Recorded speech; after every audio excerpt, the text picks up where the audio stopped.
Welcome, everyone, to episode 62 of the Thundercrafts podcast, where we forge through the shitstorm that was WCW Thunder.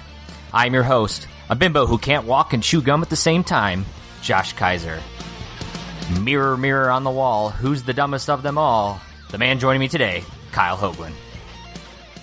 What's going on, everybody? I feel like you and I are going to have to talk slowly about this show, and what makes that even worse is that, holy shit, this Thunder, there's not going to be a whole lot to talk about, and what there is to talk about is borderline dog shit for the most part. But I guess maybe we can find some laughs along the way, and that's what we're here to deliver to you, Thunder buddies. Just like we said at the beginning, we forged through the shitstorm, so you don't have to. Hopefully we do a good job this time. If we can find a positive review on episode 62, then I think the sky's the limit.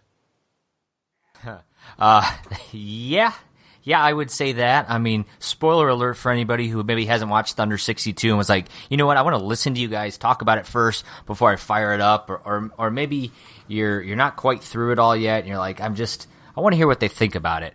It's not a glowing review so far. No, it's not.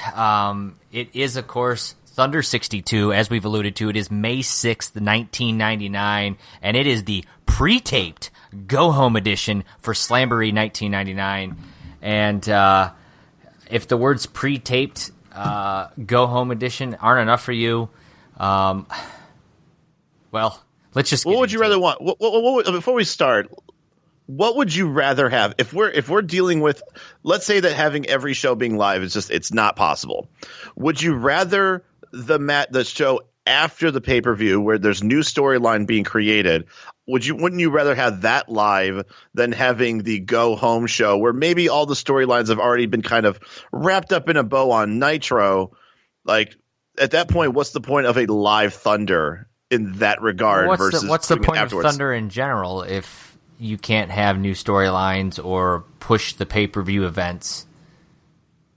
Well, I mean, once again, if we're talking best case scenario and no politics, nobody messing with how much resources are given to the show, then you would have every show be a live show where all the talent shows up for both Nitro and Thunder, and it becomes a show that you can complement, kind of bounce off between the two. There, it's a symbiotic show.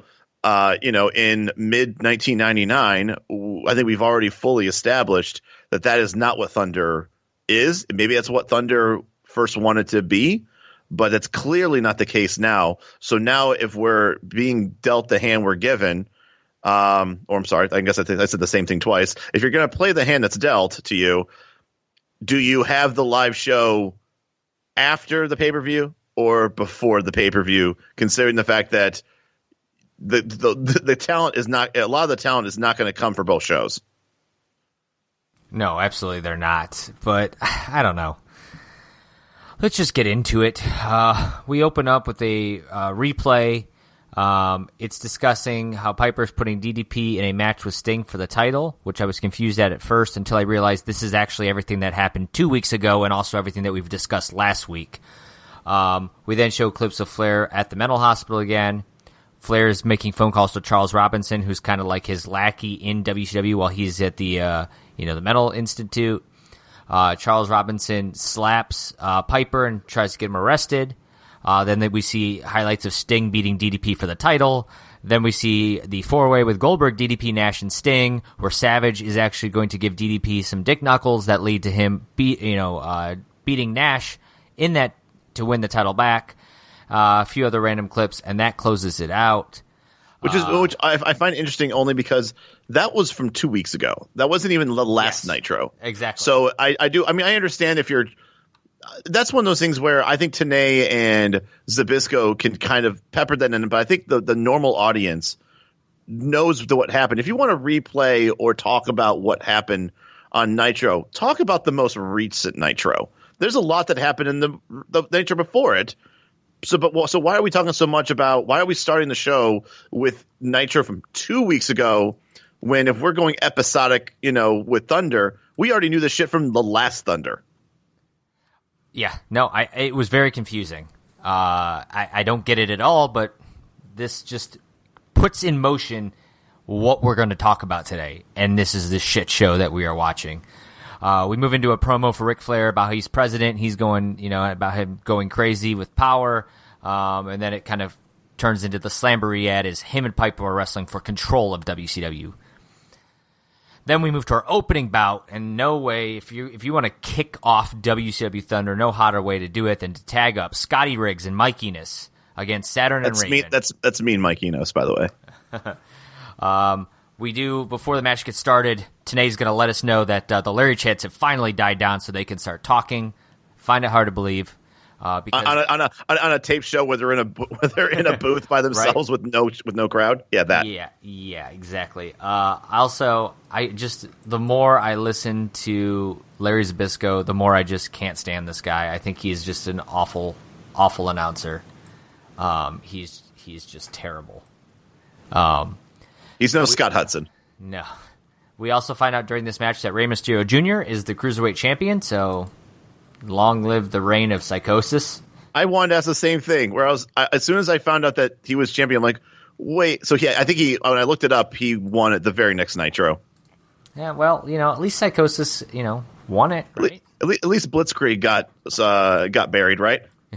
Yeah, no shit.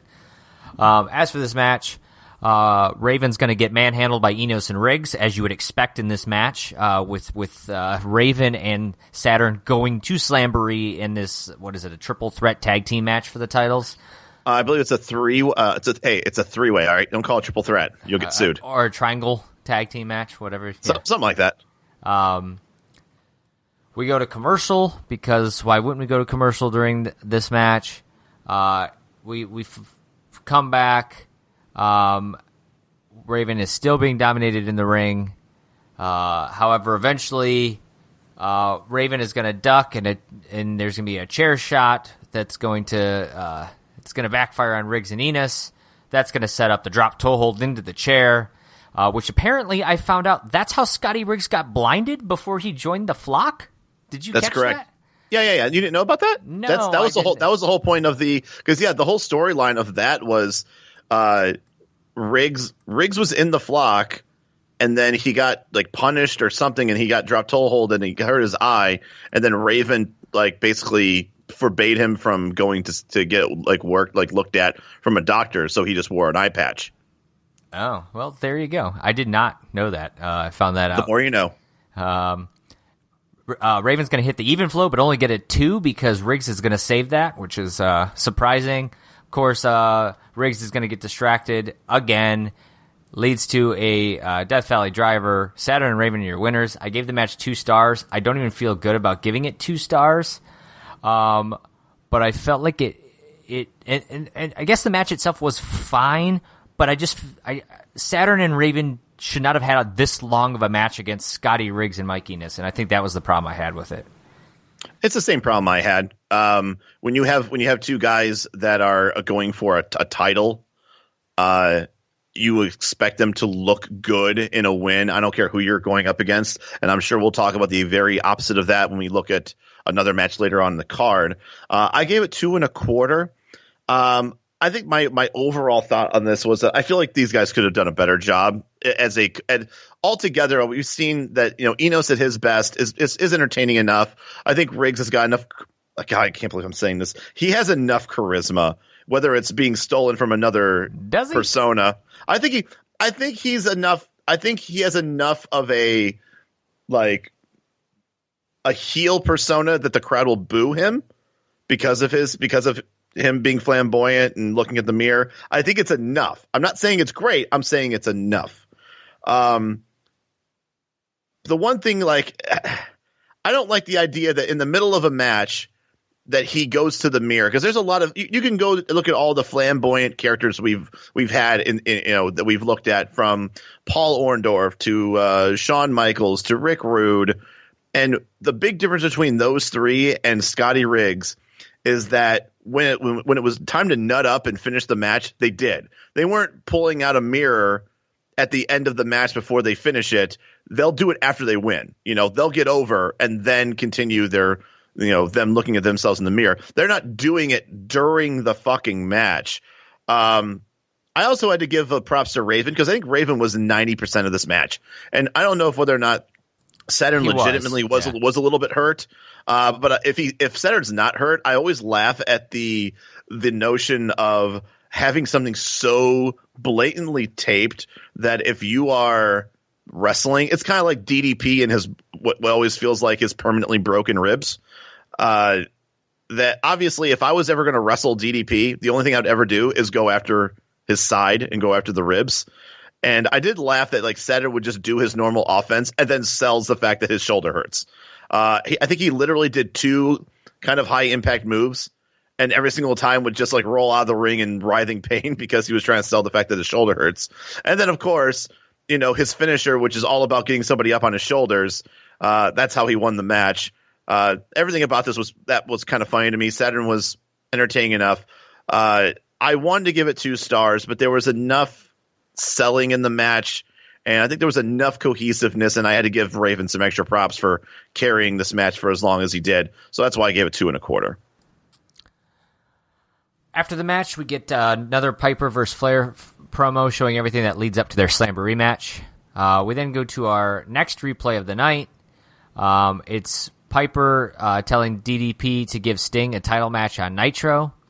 And then we basically get the entire Nitro promo between Piper and DDP, where Piper forces him into the title match, followed by clips from their match, basically the final 5 minutes of the match. It looked like a good match. It did, and Sting eventually wins. But here we are. We already knew the result last week. We saw a replay opening the show tonight about Sting being champ and then losing later on, and now we see Sting winning it. Like, I feel like this is so fucking backwards. Like if you're the television audience and you're seeing that replay, the first thing you think is, oh, cool, Sting's a champion. But that doesn't work when you already know in hindsight. Not in hindsight, you just know it because it's being talked about. 10 days ago, a week ago, they told us, hey, this past Nitro, Sting won the title and then lost it again thanks to Savage helping DDP. Then they open up this show by showing the fatal 4-way where DDP wins the title back thanks to Nash, and now we go to the match where Sting beats DDP. This is as fucking backwards as it gets. It happened 10 days ago. Yeah, it doesn't make any sense. Also, just from an emotional standpoint, like if you're going to show this, wouldn't it make sense for us as the television audience to be like, oh, okay, this is what's leading up to Slamboree. But no, it's not. If anything, it's a footnote. It's just a footnote that says it's pointless at this point. Yeah, it's like, okay, Sting won the title, but good job. He had it for 45 minutes and then lost it again. Yeah. It was a nothing burger replay, which is sad because the world title changed hands. And if you would have shown me that clip last week on Thunder, I'd been all for it. But why didn't they? Not on this. Who knows? We've talked about it in a couple episodes where something really big happens on Nitro, but they don't show any replay about it on that next Thunder. It's almost as if, are they waiting for like do they replay Nitro like on a Saturday night on TNT and they want to get more viewers on that? Like that's the only thing I can think of is that they tend to not like to give big replays on like the big important stuff. Like, for example, the conclusion of the Sting DDP match, which, by the way, isn't fucking important if DDP just wins the title back in 45 minutes. But yet they felt the need to wait until the next Thunder, not the following Thunder, the Thunder after that, to show it. But and not only to show it the Thunder after, but to show it after the clip that showed the match that happened later that night where Sting lost the title. Right, we saw Sting lose the title and then win the title in replays in that order. And it's fucking backwards, and it's like they just had clips and they're like, just fucking play them whenever. Nobody gives a shit. I would say we only have 25 minutes of actual matches. We then go to our Saturday night promo. That's kind of this new thing they're they're shopping around for advertising with that dancing disco sort of screen, dance club feel. And we find out Disco will be wrestling, Hack's going to be there, and Dean Malenko and Raven in the main event. We then move to our next match of the night. It's the one everybody was waiting for. As we get closer and closer to Slamboree, we got Rick Steiner wrestling Eric Watts. This match was filled with Larry Zbyszko talking all about the Cuban baseball teams and going to Cuba and getting out of Cuba. The match itself, I really don't want to talk about the match because it's Rick Steiner and Eric Watts, but I do want to mention that Nash apparently came to Conan's aid during the Black and White beating Conan down on Nitro. So is the Wolfpack cool again? Is it against the Black and White? Is Nash leaving? I have so many more questions now. I want once again, and I don't think we've ever really gone too in depth about the NWO, but the NWO was never cooler than when they were the bad guys that we all liked. Like when the NWO was a heel stable, but they were so cool that it was kind of fun to cheer for them. That was when the NWO was the best. And what I thought was so weird about this is that when the first time that Conan kind of got at odds with the Black and White, I think we remember a couple weeks back, Stevie Ray and a couple of the guys from the B team come up to Conan and they're like, "Hey, we got a message for you from Big Kev," and then they beat up Conan. So you're thinking oh, Kevin Nash asked these guys to beat up Conan, and then now the Black and White are beating up Conan, and now Nash is saving Conan. So what the fuck's going on? I feel like there's a big piece of this puzzle that's missing, and it doesn't make any sense. But going back to is the Wolfpack becoming a face again, or is are they becoming? I don't think that's ever been the point of the NWO. The NWO is always supposed to have been a bunch of in a sense, I wouldn't say evil guys. It's a bunch of I know there's no other word to say it than outsiders who are going against all the faces, but it's cool to cheer them on. It's not the anti-hero as much as it is we like what you're packaging in this heel mentality, so we're going to cheer you, which I'm sure is not something that they're used to. So now it just feels so weird. The Wolfpack is in such a weird limbo in May of '99 because I don't even know who's in it anymore. I feel like there is no Wolfpack anymore. Sting's out of it. Hogan was kind of in it there. I guess he would still be considered in it, but he's injured. He's got knee surgery. Savage isn't in it anymore. Luger, I think, is hurt right now. He is. Scott Hall is MIA. He's not around. Rehab? So is it literally fucking Kevin Nash and Scott Steiner? But then that's what's weird is that I think if Kevin Nash right now, the way Kevin Nash has been acting, he saved Goldberg from DDP. He is saved Conan from the Black and White. He's acting like a face. And then you've got Scott Steiner, who's the complete other side of the spectrum. There's nothing about Scott Steiner that even remotely thinks that we should be cheering for that piece of shit. So right. Absolutely. So where are we going with this? As far as I'm concerned, the Wolfpack's gone. The Wolfpack has no identity right now because there's only one Disco active Inferno guy. is in the Wolfpack. Dude, did you hear what they said during the Saturday night promo? Tenay even said Wolfpack member Disco Inferno, and I lost my fucking shit. I know, I did too. I don't know. As for this match, Rick Steiner's going to hit a bulldog and then lock on a stupid deathlock, chinlock sort of thing. I gave the match 2 stars, but I think it's another match that I rated 2 stars that doesn't really deserve to be 2 stars. It was long and fucking boring. I agree. 1.75 stars, way fucking too long. Eric Watts basically got fucked up from the beginning to the end. It's kind of like when Rick Steiner was fighting Disco the week before. At least in a Scott Steiner match, Scott has the decency to end the match quickly. That's the only thing I gave it. And this new finisher that Rick Steiner's doing, it's almost like it's like a poor man's Steiner recliner with someone's boot pressed up against your dick. I understand what it is. It's like he managed to take a terrible finisher in the Bulldog and now use it to set up with a terrible submission move. I didn't know that it was possible to have 2 bad finishers. He he's overtaken Bryan Adams now for me. Is like, no, don't speak that. No, it's not that bad. I like. Here's the thing. I like the submission hold. It just doesn't look like something that anybody would tap out to. I mean, it looks like it hurt. I guess it looks like it hurts. He wrenches it pretty good. It just doesn't look like a move that anybody who's a star. Like if he was wrestling somebody who actually had some pull, I don't see someone tapping to that. Yeah, I mean, it does not look like. Again, it looks like a chin lock with a little bit of with they say like it's an STF into a chin lock. It doesn't. Right. It looks like something that Alex Wright would put somebody in and then release the hold to work on something else. Like it wouldn't be the end of the match with that move. Yep. No, I agree. After this, we move into another replay. I kind of lost track of replays at some point during this. I don't know what was considered a replay and what wasn't. But this is Nash on Nitro challenging Sting and the rest of them to the four-way. So now, I'm glad he has the power to get title matches.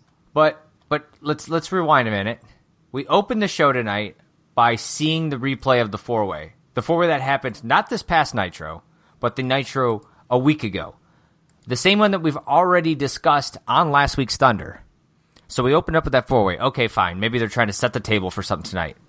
We then move into a replay later in the evening where we see Sting, who won the title earlier in the evening on that Nitro and lost it during that clip earlier tonight.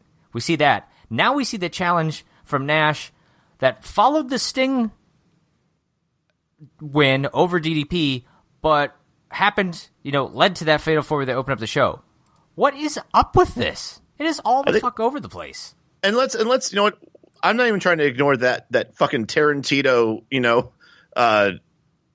order of things that we just watched. But on top of that, Nash already has a world title match at Slamboree. So why is he challenging for? It's like he's getting a free title shot just because Sting won. It's almost as if are the rules that since DDP lost, does that mean that he was supposed to fight DDP, but it's going to be a non-title match, or does he just fight Sting at Slamboree? You would think. If you are resourceful, Nash, if you still have your match, I mean, well, here's what happens: the promo, or I guess the promoting of Slamboree is supposed to be Nash versus DDP, right? That's supposed to be the main event, right? They're going to go into that pay-per-view with that being the draw. So then Sting wins the title. And then as soon as you hear that Nash is like, I want to get another world title match, even though I'm going to get another one next week. I'm going to put it in a fatal four-way or whatever doesn't get us sued. Four corners. Is that what they call it? I don't remember. Whatever they're calling it. Yeah. Whatever they're calling it. A square match. The DDP is going to win now because then they don't have to worry about re-promoting the fucking pay-per-view with Sting versus Nash. So it makes perfect sense from a promoting perspective, but from a Nash perspective, it's like, why the fuck do you want to have a four corners match for a title? You have a 25% chance to win, and then go right into Slamboree with another match. I don't know. Like it's such a weird why Nash? Why indeed? We then we get a Sting and Goldberg as who's the franchise of WCW. That's their match at Slamboree. And to me, that should be the main event. I know that seems weird that them not being. I think that could be a main event, but in the current status and the way it was promoted, I don't think it should be the main event of this show. I think it should be saved for a future main event, though. I can see that, but once again, then do you find this a wasted opportunity to have Goldberg versus Sting? Then I think they are wasting it right now. I think they had nothing for either of them. We're like, well, let's just throw them together. It's a good match, and I mean, they're not wrong. It's something worthwhile to see, but it's not now. It feels like thrown together where like they don't have any beef with each other. Like they're like duking it out with each other, like to find out who the icon is or some bullshit. And they're like, there's like a legitimate beef. The franchise, yeah. Sorry, bro. But yeah. Like to me, like wouldn't it have been perfect if Sting beat DDP, and then Nash and DDP maybe wrestle. Then you have Sting, the world champion, facing Goldberg for the title. Yeah, I'd rather have that as the main event than Nash and DDP. I don't disagree. We then do get what is the main event of Slamboree is we get the promo between Charles Robinson and Gorgeous George where he talks about bimbos. Yeah, that's all we're going to say about that. We then move into our next match of the night, Kyle. Your boys, Disorderly Conduct, in action. The real mean Mike. That's right, in action against Horace and Brian Adams. You get the classic Brian Adams, overpowering of them, but Disorderly Conduct, they're going to get theirs in on Brian Adams before ultimately Horace is going to get tagged in. As you would expect in a match against Disorderly Conduct, the entire B team needs to be out, or the black and white, I guess I should call them by. They're all out here. Brian Adams is going to win this where they kind of double team a pile driver, like a spike. They kind of spike one of the Disorderly Conduct down. I gave this another 2-star, and I feel like this is the third 2-star match that I feel like is a 2-star with an asterisk to it. You know what? I thought the same thing, sort of. I thought the thing I thought that was sad was that anytime anybody from Disorderly Conduct really got the upper hand on anybody, it was almost like just start the stopwatch. And if they can actually have offense for 15 seconds straight, I would have been shocked. And the moment that they took Brian Adams, off his feet with like a nice double team or something like that. 10 seconds later, Brian Adams is just completely just brushed that off and then got right back into it. I gave it 2.25 stars. It's better than I gave it credit for. I understand it's still a Disorderly Conduct versus the NWOB team. And I also understand that from a booking perspective, obviously this isn't selling me the pay-per-view. But it's not? Shockingly, it's not. I did like the finish. I mean, it was better than getting an H-bomb or a tilt-a-whirl backbreaker for the win, okay? They actually did a double-team pile driver. I was cool with it. I think that's the reason why I gave it a little bit higher. I was pleasantly surprised that I was okay with the ending. Well, fair enough. Our next match is Kanyon versus Rey Mysterio Jr. Canyon's going to show up, cut a promo, letting everyone know he's been filming a movie. And then he says his Canyon things. The match itself, though, it's pretty good. I mean, it's not. I think the two could do better, but I thought it had some good spots. I think Kanyon was testing out some maneuvers on Rey, because he could toss him around like he's a wrestling buddy. Well, yeah, that's exactly what I was going to say. Rey Mysterio is a wrestling buddy for much stronger people. And Canyon's so innovative that he's like, let's try this. He kind of put him up almost like an outsider's edge move, and then flipped him down kind of slammed him, flipped him over and slammed him down. We see him basically destroy Rey's throat when he slams him down on the top rope. Eventually, the Horsemen are going to come in and interfere, which referee Pee Wee Anderson is okay with. Rey's then going to get a quick curl-up pin on Kanyon for the win. I gave the match 2.25 star. I was at the 2.5 mark, it probably deserved, but that ending where they're it wasn't a DQ, but we're going to let Raven look good, or let Rey look good, made Kanyon look more like shit. I just didn't like the way they booked that ending to that match. But other than that, I thought it was solid. What'd you think about it? I stuck with the 2.5. I thought it was okay. It wasn't a bad return match for Kanyon. I understand where you can come from, where maybe this would have been better for it to be kind of like a match thrown out, just because this is Canyon's return, and it would be nice to see him either. I don't see him winning, obviously, but at least have maybe a no decision or something like that would have been, I think, a better booking for this. I just wonder if they called an audible, because I don't know if I have it in my notes. I don't know if you noticed it. Kanyon busted himself open about halfway through this match when they were out on the outside.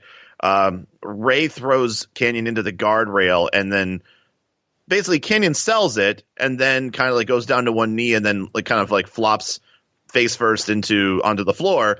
But unfortunately, he hit his face against a chair, like a chair that was unfolded on his face. And I think he scraped his nose, or either that, or he busted his. It looks like he busted his nose against. He did look like he was bloody the chair. From one angle that I saw, but they were trying to hide it a lot during. The match. TBS will be damned if they let blood, they purposely let blood show. But I think they were trying as hard as they could with camera angles, and I think Kanyon did a good job. I think he knows that too. He's not supposed to bleed on that show, and I think that him having long hair. I think a lot of times he had his hair in the front of his face. Well, when it's a pre-tape show, they could probably cut to some other angles and stuff that may not have worked as well in a live environment. Sure, but I think as a professional wrestler, knowing that you're not supposed to bleed on TV, even if it's taped, I think you're supposed to also do what you can to guard it and block it when you can as well. Which I think he did a good job of doing that as well. I don't know what it was, but I feel like Ray kind of phoned this night in a little bit, and I don't know if that's. I mean, he let Canyon kind of toss him around a little bit, but even when Ray came down to the ring, I think his mannerisms and overall, I don't know. I just feel like his normal self wasn't here for this particular match, and I don't know, maybe if you noticed that too, but it didn't feel like the same, vibrant, energetic Rey Mysterio that I think we're used to seeing. It's an interesting, I'll buy that, I suppose. I didn't really think too much about it, but the match itself with the two of them, I think it was fine, but I agree it could have been more than what it was. So yeah, maybe that was the. Well, and I didn't want to. I didn't want to that part where you said like it could have been better than what it was. I still wonder if whether or not they had to do some things a little differently in order to, kind of mask the bleeding part of because for all I know, that could have been the reason why the Horseman came out. Maybe that wasn't supposed to be part of it, because once again that just felt forced and weird because of the ending. Like I think to me, if an ending is bad, it probably wasn't the ending. It probably wasn't supposed to be the ending. This is WCW. I know, but still, like, it's just.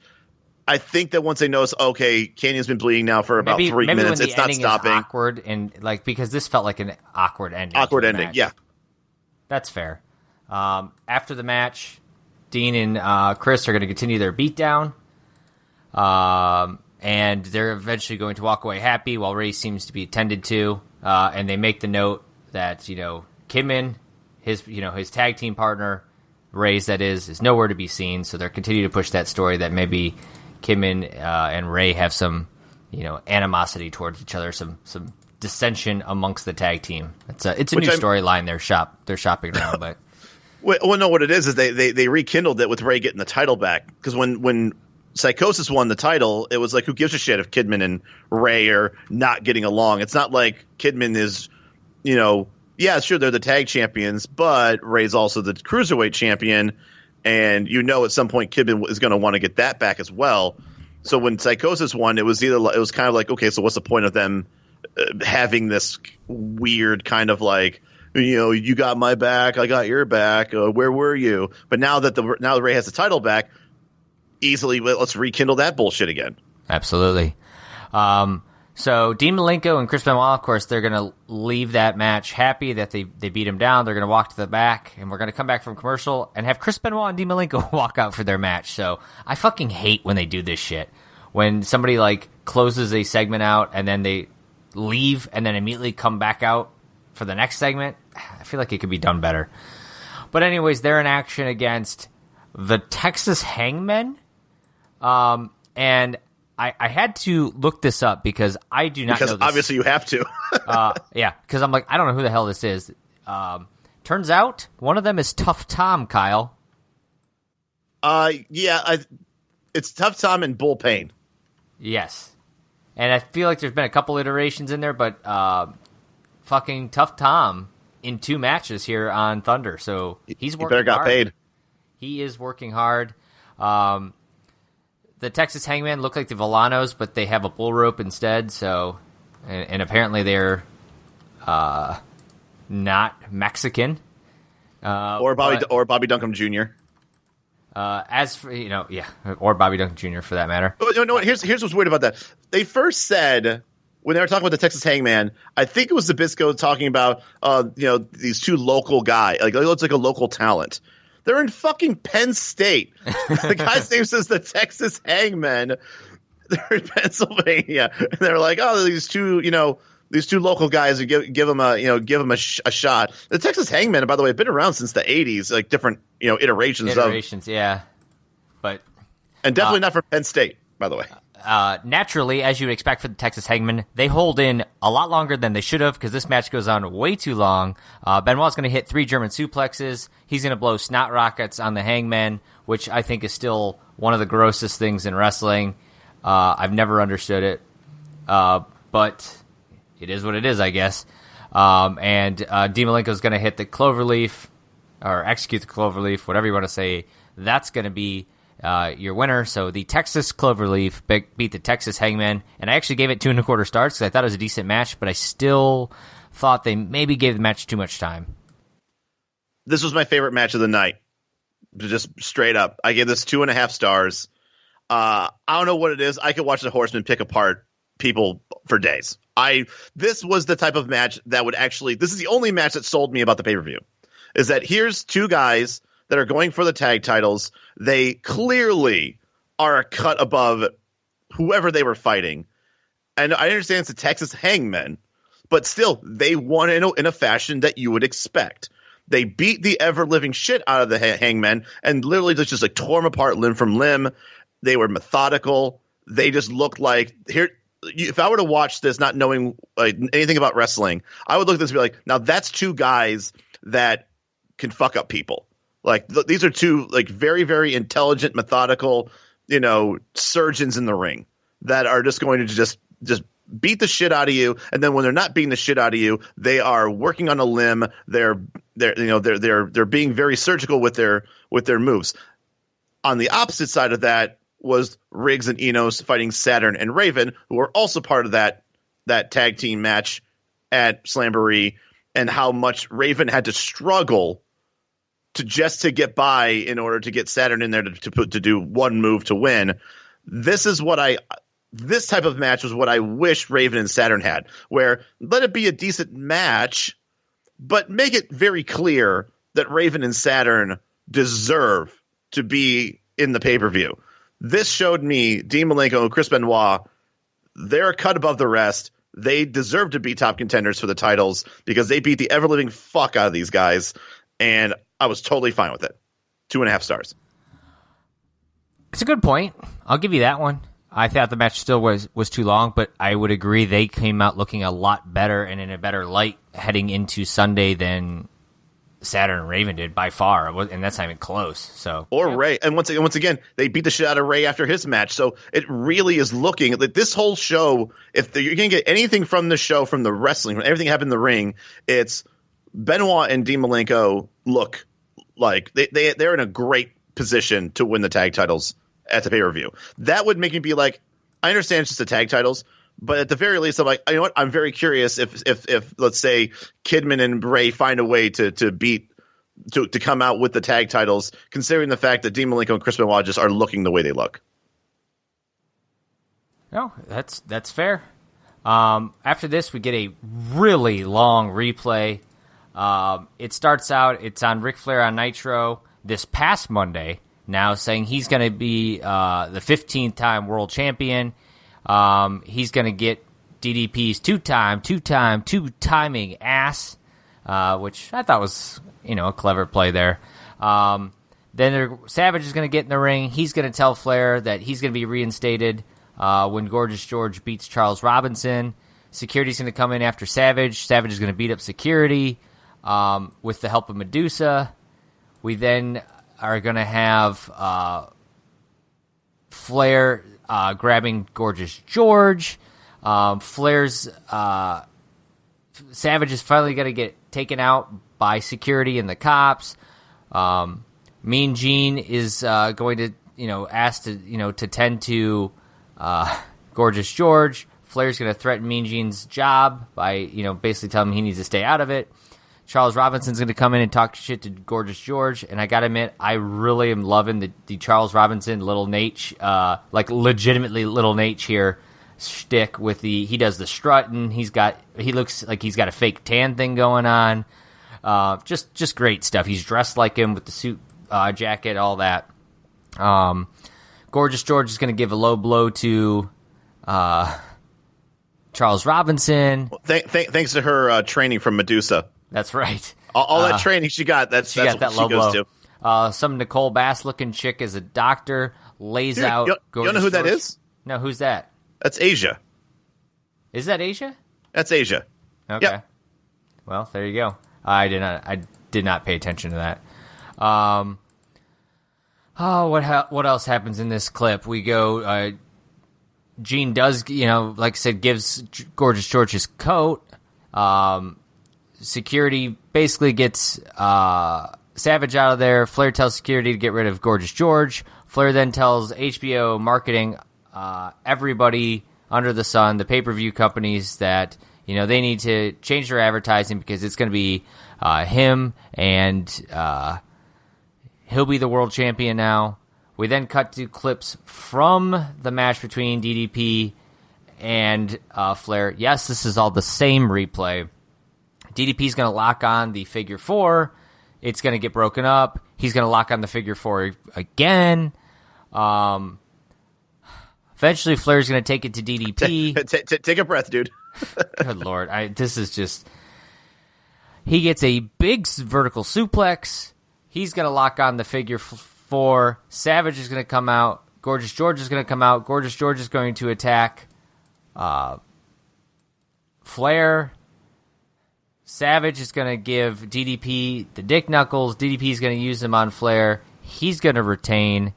Charles Robinson chases out Gorgeous George, which leaves Scott Dickinson to come in and make the 3 count. And that was the entire replay there. I feel like I just watched all of Nitro. Yeah, and also let's just play Booker right now. Booker. Let's say he wasn't in this segment. No, like Booker Man. Oh, okay. So let's say Flair becomes a 15-time world champion. We're going into Slamboree with what? Does that mean he fights Piper for the title? Does that mean he has to have 2 matches? He fights Piper for the company and then has to fight Nash for the world title? Like, did anybody go into that Nitro thinking that if this was the final match of the night, that Flair was going to win? It's always like when you watch, we watch Thunder and we watch like the TV title, the United States title defense, and they're always like, well, this guy is fighting this guy who has been, they've been having this blood feud for the past 4 weeks. But if this guy beats him, then he will be fighting, with this guy for the title. Kind of like if Buff Bagwell is going to be fighting Rick Steiner for the U.S. title, but then Scott Steiner has to defend the title on a Thunder, and just be like, well, obviously Scott Steiner and Buff Bagwell have this blood feud, and it's all going to, culminate at Slamboree. But, if Mike Enos beats Scott Steiner here, then it looks like Buff Bagwell will be fighting Mike Enos. The fuck he is. Right. The same thing with this. Like, no offense to Ric Flair. Love the guy. But there is nothing logistically that makes sense for him to win the title. And I'm sure even at the age that we were at, 15 years old at this point, none of us probably looked at this match and went, "Oh yeah, they can dance around with the card to make sense of Flair being the champion, right?" Fuck no, there was nothing to believe in that match. Yeah, no, absolutely. And then following this, we get a replay. It was the Sting and Goldberg promo for Slamboree, but then it cut to the promo for the Flair DDP match. This literally cut at the end of that clip of the Flair DDP match. It then cuts to the Charles Robinson Gorgeous George. Next thing I know, we are watching every promo for every Slamboree ad for all of the matches. They literally just played them all back to back to back, and that was it. That is how Thunder ended. Just like that. Our main event apparently was Dean Malenko and the Chris Benoit match against the fucking Texas Hangmen. That was the final match, if you count that as your main event. And then they go to this long-ass replay, and then fucking promo to promo to promo for Slamboree ads. That's your show. That was fucking Thunder. That's how they wrapped it up. That is how they sold you on Go Home Show. Your main event, Dean Malenko, Chris Benoit versus the Texas Hangman. Yeah, remember that the main event is Nash that no one fucking talked about? I know he was in there challenging in a fatal 4-way. That happened 10 days ago. Not the last Nitro, but the Nitro before. There's no discussion. There's no DDP. There's no Nash. No interview, no promo, no new hatred between the two. Which is why I honestly haven't looked at the card. I know some hindsight. I know that this has some victim of hindsight. I don't really know much about Slamboree 99, so I don't really 100% know about who wins. But to me, this just screams out that DDP is a transitional champion, and the belt's going to go to Nash. I don't know for how long.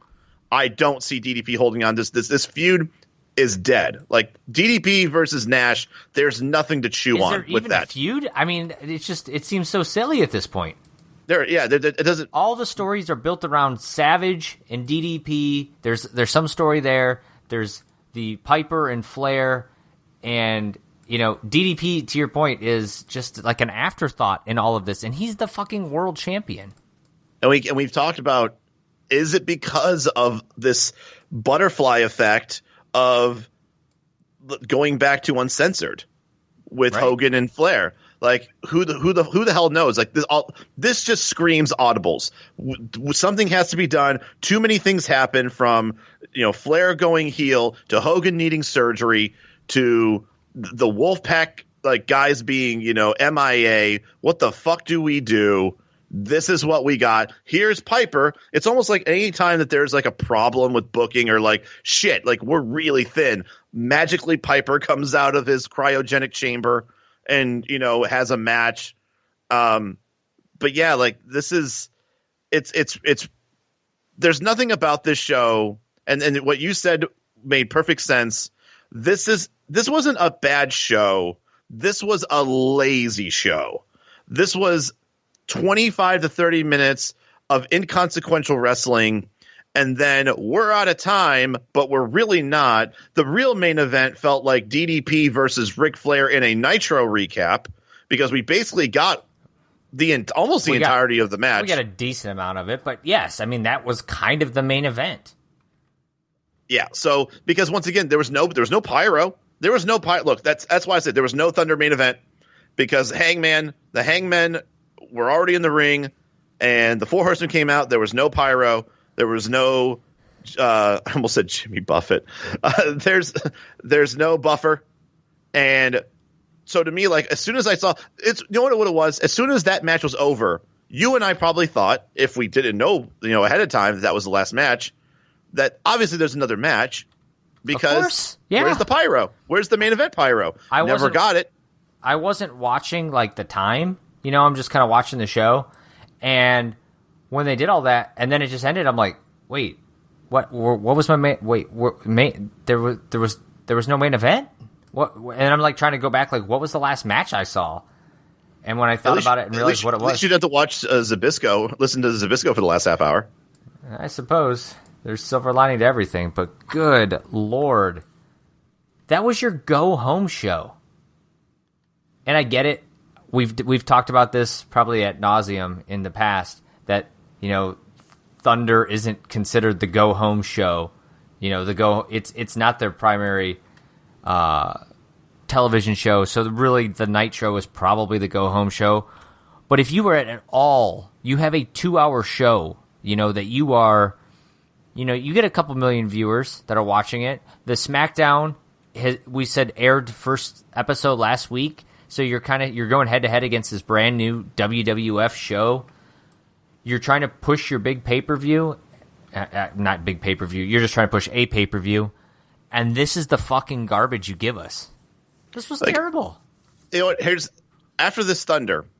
Can you answer me if you can, based on this show? What are the matches? What are the matches at? Oh no, let's forget the feudy matches, the grudge matches, and we'll even throw away Flair and Piper. Let's just talk about title matches themselves. Who the fuck is the TV champion and who is he fighting? Who's the U.S. champion? Who's he fighting? We might just know that because we just remember it. But if you're watching Thunder, you wouldn't have known that from Thunders at all. Right. Well, once again, this is supposed to be, the next show is going to be Slamboree. You would think they might just pepper in the fact that Booker T is fighting, I think, Rick Steiner. Because we saw them battling in the that's right, last week in the locker room. Buff Bagwell's fighting Scott Steiner for the U.S. title, but it's you wouldn't know that unless you just happen to have a steel trap memory based on other shows. But it would be nice. What's a really good go home show?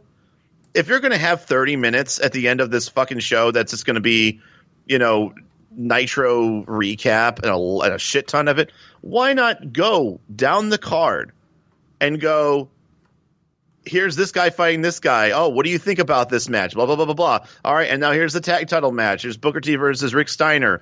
Give their thoughts who they think that will pull that off. That, to me, I know that seems very old school to go down the card and just kind of like, having what the fuck's that guy from WCW or not from the old WWF days? Oh, the guy Todd Pettengill. Yeah, Todd Pettengill. I understand that that's kind of old hat, but sometimes that's appreciated for some of us. That's like, if you want to sell me the pay-per-view, why don't you tell me who the fuck's wrestling in it? I'll take that over the fucking whatever the fuck this was supposed to be. Right. That's what I'm saying. It's 30 minutes of we're watching Nitro, which if we're a big fan of WCW, we already fucking watched that. We know what happened. We don't need that shit. So you know what you need to give me? Give me fresh content, even if it's just Zbyszko and Tenay going over each match in the card, or give me a package a little promo. We had so many goddamn promos that they played over and over. Why not give us like a quick little thing with Booker T and Rick Steiner, a quick little thing with Steiner and Bagwell? They've had enough things on Nitro where they've been jawing at each other. You can create a quick little 30-second little like package of them kind of like jaw jacking at each other. I don't think that's that difficult. I don't think we're asking for too much. You got 30 minutes of like literal dead air that they just filled with Nitro. Whew. Anything else you want to say about this Thunder? The only thing else I want to say about this Thunder is, holy shit, we actually talked a lot about this Thunder than I gave it credit for. So high fives all around. High fives all around. Yeah, we definitely talked more than we expected to. If you guys haven't watched Thunder 62, you probably are fine not doing that. Just listen to this, and you're welcome. This 50-plus minutes breakdown of Thunder 62 is by and far more entertaining than watching the hour and a half that you have to sit through on the WWE Network. That said, if you have not yet subscribed to our show, go do it. Leave us a rating. Let us know how we're doing. Let us know why we are more entertaining than the Go Home Show in May of 99. Go give us a follow on social media, on Twitter, Facebook, all of that. Of course, if you're on Twitter, you'll find out all of our tweets, and when we release episodes late like we did this week, that one was on me. My apologies. And then, of course, always go to thundercraps.com for all of our previous episodes. And then go watch Slamboree 1999, see if DDP is in fact the transitional champion that we think he is, and then go watch Thunder 63. It will be live. It will be May 13th, 1999. The Phantom Menace is out. Things are just getting heated up, and we head to whatever the pay-per-view is after Slamboree. I'm not sure. For Kyle Hogan, I'm Josh Kaiser, and we'll see you next time on the Thunder Craps Podcast. We are hangmaningly out of time. See ya.